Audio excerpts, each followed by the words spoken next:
बापाच्या सुखावर शोध आला. त्याचा सेवन करणार. बापाच्या सुखासाठी प्रत्येक पुत्रानं किंवा कन्यानं नक्की झटावं.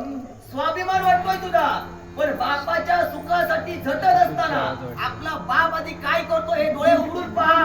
हा अधर्म अत्याचार करतोय आणि तो अधर्म अत्याचार रोखण्यासाठी कनकनगरीची पुराची नेत्रासमोर काय लक्षात ठेव. ज्या माझ्या बापानं धर्म केला, हा? मग तुम्ही का धर्म केला? कोणता धर्म? ज्यावेळी गौर योद्धा संघर्ष करत असतात त्यावेळी ती स्त्रियांना केव्हाही हस्तक्षेप करू नये. तपास.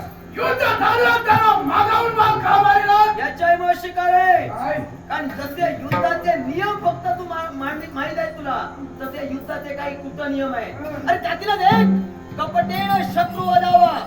जर का तुझा बाप आमच्या बाबतीत कपट करत होता, मग या प्रजेसाठी आम्ही कपट केलं, काय चुकलं? मग हा धर्म नाही, हा धर्म आहे. आणि म्हणून आज या प्रजेच्या रक्षणासाठी तुझ्या बापाच्या मस्तकावर वार केला. नशीब तुझं समज, बाप तुझा जिवंत आहे.